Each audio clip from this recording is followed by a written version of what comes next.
주님을 따라가는 길에 기적은 일어난다라는 제목으로 잠시 말씀을 나누고자 합니다. 우리 주위 분들과 한번 인사하겠습니다. 모든 것이 하나님의 은혜입니다. 반갑게 인사하겠습니다.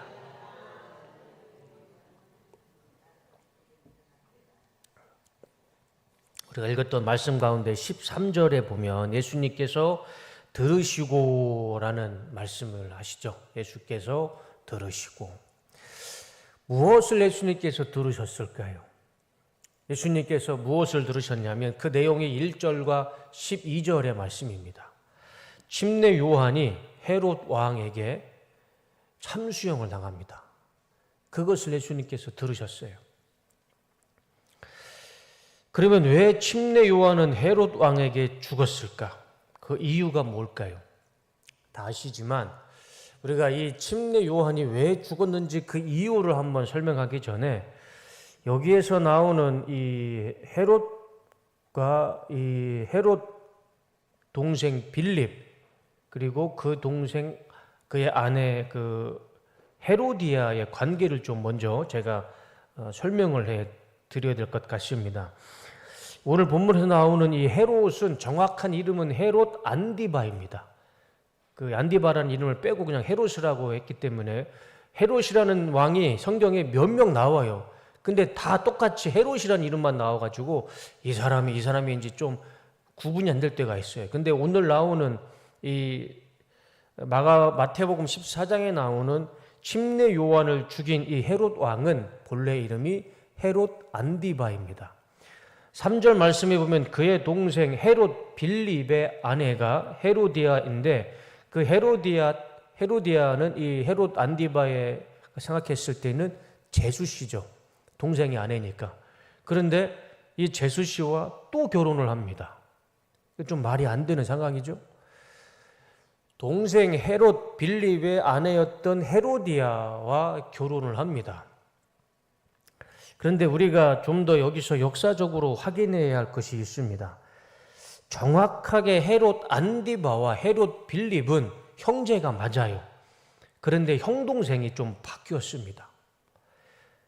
성경에는 분명히 이 헤롯 안디바가 형으로 나오는데 정확하게는 이 헤롯 안디바가 헤롯 빌립의 이복 동생입니다.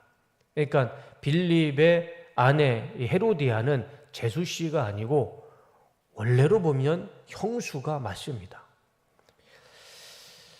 그런데 왜 성경은 동생으로 나왔는가? 제가 그 사진을 한번 보여드리겠습니다. 1세기 유대인의 역사학자였던 요세푸스가 유대 전쟁사와 유대 고대사라는 역사책을 남겼습니다. 아주 객관적으로 기록한 역사책에 이 헤롯 대왕의 가계도가 나와요. 보시면 맨 위에 있는 헤롯 대왕이 누구냐면 동방박사를 맞이한 헤롯입니다.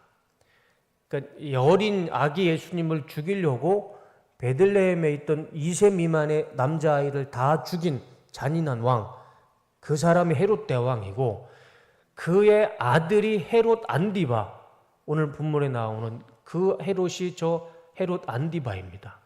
헤롯 안디바는 예수님의 신문했고 예수님을 침을 뱉고 무시했던 왕이 헤롯 안디바죠. 그런데 이 헤롯 대왕에게는 5명의 아내가 있는데 헤롯 안디바는 사마리아 여인 말다케라는 어머니에서 BC 25년경에 태어났습니다. 그리고 맨 끝에 헤롯 빌립, 오늘 3절에 나오는 동생 빌립인데 헤롯 빌립은 마리암 2세 어머니에서 BC 28년경에 태어났습니다. 그러니까 정확하게 따지면 헤롯 안디바가 3년 동생이에요. 이복 동생. 그런데 족보로 따지면 동생, 촌수로 따지면 동생이라고 할 수가 있죠. 그러니까 성경이 틀린 건 아니에요. 족보로 따지면. 근데 원래 나이로 치면 이 헤롯 안디바가 헤롯 빌립보다 3살이 더 어립니다. 그리고 그 헤롯 빌립의 아내가 헤로디아인데 왜 헤롯 안디바와 또 결혼을 했냐면 이 헤롯 빌립과 헤어집니다. 이혼을 해요. 그래서 헤롯 안디바와 다시 결혼을 하게 됩니다. 그러니까 좀 가정이 좀 복잡하죠. 그런데 이 헤로디아라는 여인은 어떤 여인일까요? 정체가 무엇일까요? 다음 사진 보여주시면 헤로디아도 헤롯 대왕의 가문의 손녀였습니다. 그러니까 헤롯 안디바와 헤롯 빌립의 촌수로 따지면 어떻게 되죠? 조카예요, 조카. 네, 가계도를 보시면 정확하게 나오죠. 헤로디아는 삼촌이었던 빌립과 결혼을 했고 이혼을 했어요. 그리고 또 다른 삼촌 헤롯 대왕의 대를 이어서 유다의 왕이 된 헤롯 안디바와 또다시 결혼을 한 겁니다. 그러니까 조카가 삼촌 2명과 결혼을 한 거예요. 복잡하죠? 네, 복잡한 집안입니다. 그래서 헤로디아와 헤롯 안디바와 헤롯 빌립은 사실 같은 가족이었어요. 가족. 침례 요한은 이것을 지적했던 겁니다. 어떻게 가족끼리 결혼할 수 있느냐? 어떻게 조카와 삼촌들끼리 결혼할 수 있느냐? 그것을 침례 요한은 이야기했던 겁니다. 그러니 이 헤롯 안디바와 또 그의 아내였던 헤로디아가 침례 요한을 좋아했을까요? 싫어했을까요? 당연히 싫어하죠. 듣기 싫은 소리를 하니까. 그래서 헤롯 안디바와 헤로디아는 침례 요한을 되게 싫어했고, 그런데 이 헤롯 안디바는 그렇다고 이 침례 요한을 죽이진 못했어요. 왜냐하면 성경을 보니까 이 침례 요한이 또 따르는 사람도 많았고, 또 이 헤롯 안디바가 침례 요한을 선지자로 믿었습니다. 그래서 이 헤롯 안디바는 침례 요한을 감옥에 가두었기만 하고 그를 죽이지는 못했어요. 예수님을 사형 선고를 내린 본디오 빌라도도 역시 이런 상황이었죠. 본디오 빌라도는 예수님을 죽이려고 하진 않았습니다. 오히려 예수님을 변호했죠. 그런데 왜 본디오 빌라도가 왜 예수님에게 사형 선고를 내렸습니까? 유대인들이 죽여달라고 애원을 하니까, 밀란이 두려워서 예수님에게 사형 선고를 내렸던 것이죠. 그러니까 헤롯 안디바도 침례 요한을 죽이려는 마음은 없었지만 어떻게 그를 죽였냐면, 이 헤롯 안디바가 생일이 됐을 때 그의 딸 이 살로메가 나와서, 그의 친딸도 아니죠. 근데 그 살로메가 나와서 이 아버지의 생일을 축하해 준다고 춤을 춥니다. 그러니까 이 헤롯 안디바가 너무 아버지로서 기분이 좋았어요. 그래서 맹세를 합니다. 내가 너에게 네가 원하는 것은 다 들어주겠다. 그때 이 아내였던 헤로디아가 딸 살로메에게 그런 얘기를 하죠.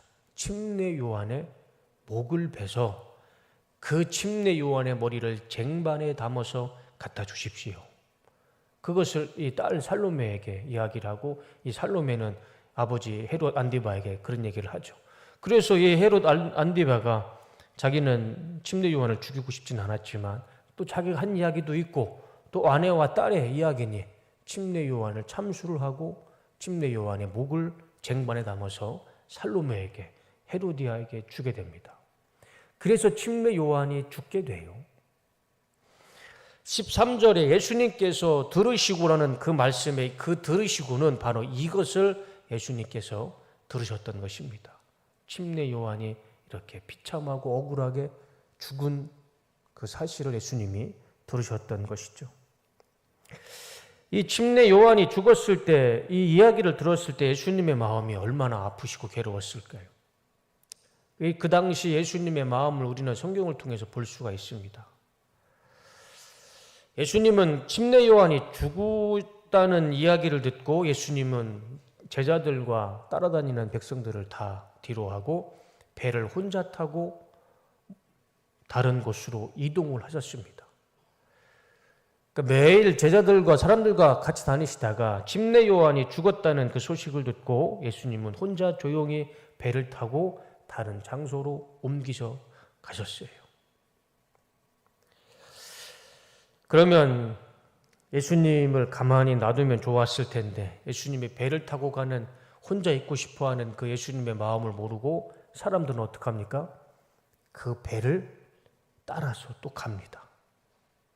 그러니까 예수님이 혼자 있고 싶어서 배를 타고 혼자 가셨는데 사람들이 계속 예수님의 노를 젓는 배를 따라 사람들이 오니까 예수님이 그만 멈추시고 무트로 오셔서 배에 내리셔서 그 무리 중에 있는 병자들을 치료해 주십니다. 그게 오늘 본문의 말씀이죠.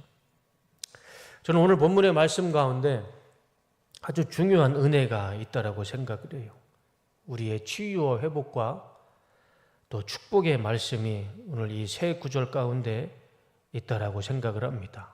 그래서 오늘 이 말씀 가운데 어떤 치유와 회복과 축복의 은혜가 있는지 그것을 말씀을 드리고 우리 삶 가운데 이 말씀을 적용하며 살아갈 때 우리의 삶 가운데서도 질병이 치유되고 우리의 삶이 형통한 삶으로 변화되는 은혜가 나타나기를 주님의 이름으로 축원합니다. 오늘 본문 13절과 14절 말씀을 한번 볼까요? 세 가지 단어를 우리는 주목해야 됩니다. 첫 번째, 따라간지라. 두 번째, 불쌍히 여기사. 세 번째, 고쳐주시니라. 다른 구절도 다 중요하지만 세 가지 단어, 따라간지라. 따라갔더니 불쌍히 여겨주셨고 불쌍히 여겨주셨으니까 주님께서 그들을 고쳐주셨습니다. 그래서 오늘 본문의 말씀을 한 문장으로 요약을 하자면 저 세 개의 단어를 놓고 한 문장으로 요약하면 이럴 수 있을 것 같습니다. 예수님을 따라가니 불쌍히 여기셔서 병을 고쳐주셨습니다. 요약하면 이렇게 한 문장으로 요약할 수 있어요. 예수님을 따라갔더니 불쌍히 여기셔서 병을 고쳐주셨습니다. 지금 유대인들은 예수님의 마음이 어떤지 몰라요. 예수님이 마음이 슬픈지 괴로운지 피곤한지 아무것도 모릅니다.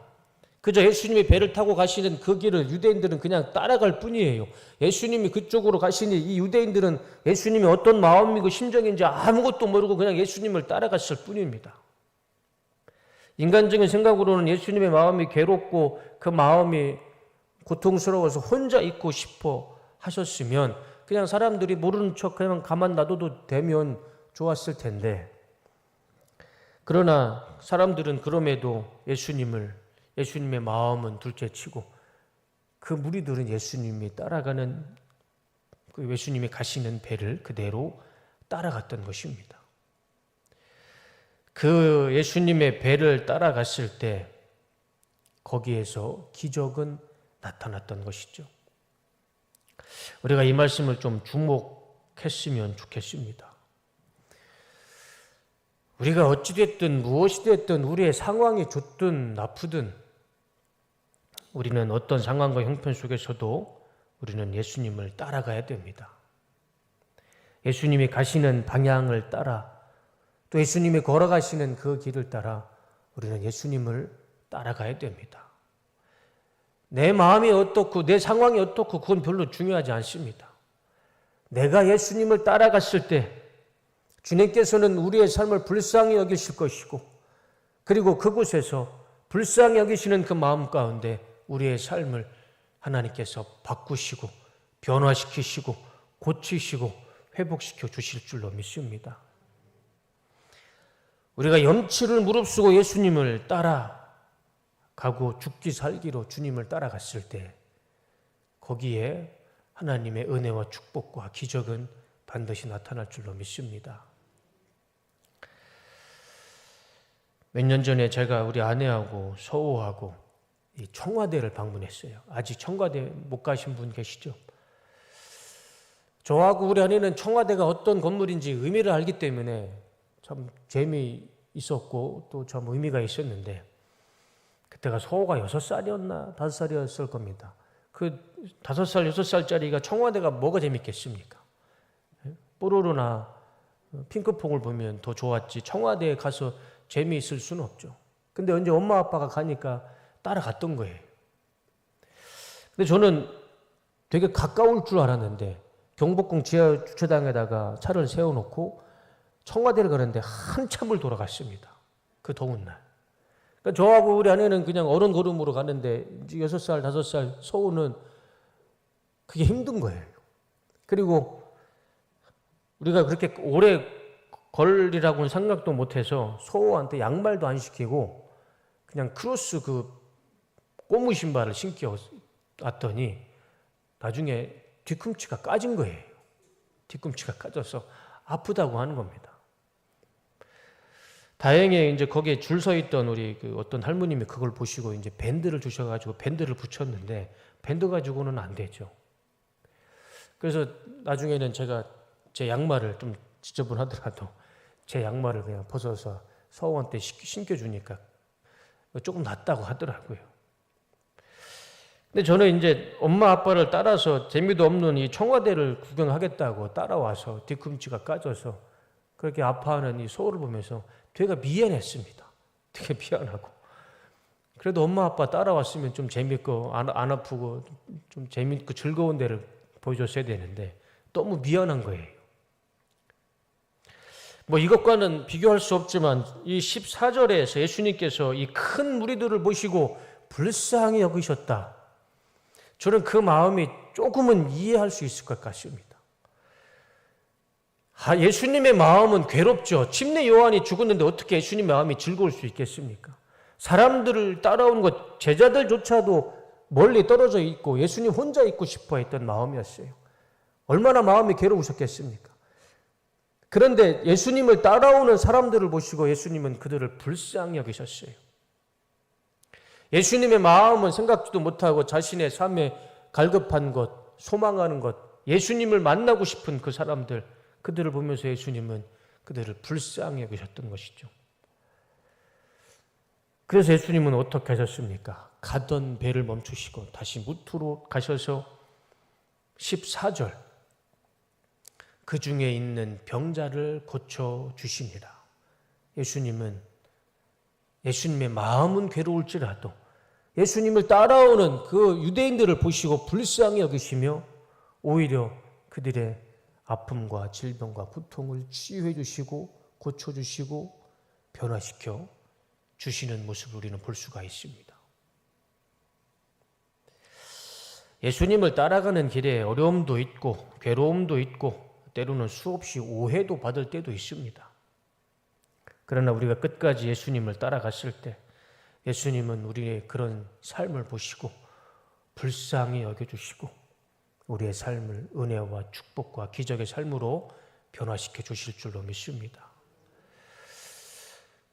아무리 힘들어도 아무리 어려워도 우리가 예수님을 따라갔을 때 하나님은 우리를 반드시 불쌍히 여겨 주실 줄로 믿습니다.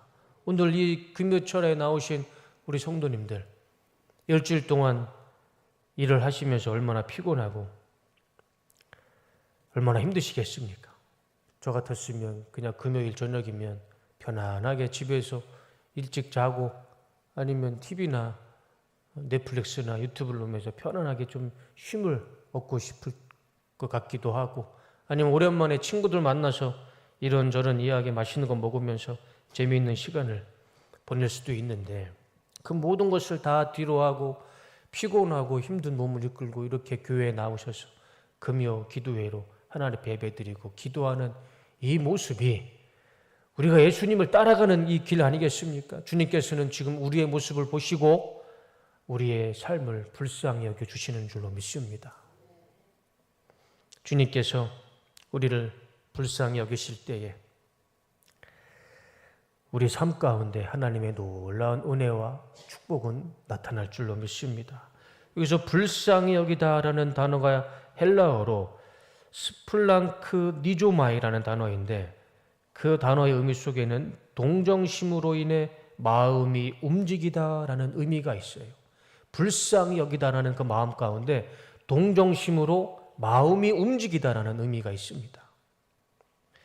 우리가 이렇게 열심히 예수님을 따라갔을 때 우리 예수님께서는 우리를 불쌍히 여기셔서 예수님의 마음을 바꾸셔서 우리의 삶을 축복의 삶으로 치유와 회복의 삶으로 인도해 주실 줄로 믿습니다. 마가복음 1장 40절과 43절 말씀을 보시면 한 나병 환자가 예수께 와서 꿇어 엎드려 간구하여 이르되 원하시면 저를 깨끗하게 하실 수 있나이다. 예수께서 불쌍히 여기사 손을 내밀어 그에게 대시며 이르시되 내가 원하노니 깨끗함을 받으라 하시니 곧 나병이 그 사람에게서 떠나가고 깨끗하여 진지라. 예수님이 불쌍히 여기시면 거기서 끝나는 겁니다. 누가복음 7장 12절과 15절. 성문 가까이에 이르실 때에 사람들이 한 죽은 자를 메고 나오니 이는 한 어머니의 독자요 그의 어머니는 과부라. 그 성에 많은 사람도 그와 함께 나오거늘 주께서 과부를 보시고 불쌍히 여기사 울지 말라 하시고, 예수님이요 불쌍히 여기시면 기적이 나타납니다. 가까이 가서 그 관에 손을 대시니 맨 자들이 서는지라. 예수께서 이르시되 청년아 내가 내게 말하노니 일어나라 하시매 죽었던 자가 일어나 앉고 말도 하거늘 예수께서 그를 어머니에게 주시니. 예수님께서 불쌍히 여기시면 죽은 자도 살아나는 기적이 나타나는 것입니다. 요한복음 11장 32절과 35절. 마리아가 예수 계신 곳에 가서 배웠고 그 발 앞에 엎드려 이르되 주께서 여기 계셨더라면 내 오라비가 죽지 아니하였겠나이다 하더라. 예수께서 그가 우는 것과 또 함께 온 유대인들이 우는 것을 보시고 심령에 비통히 여기시고 불쌍히 여기사. 또 예수님이 불쌍히 여기사 이르시되 그를 어디에 두었느냐 이르시되 주여 와서 보옵소서 하니 예수께서 눈물을 흘리시더라. 불쌍히 여기실 때 죽은 나사로가 어떻게 됐습니까?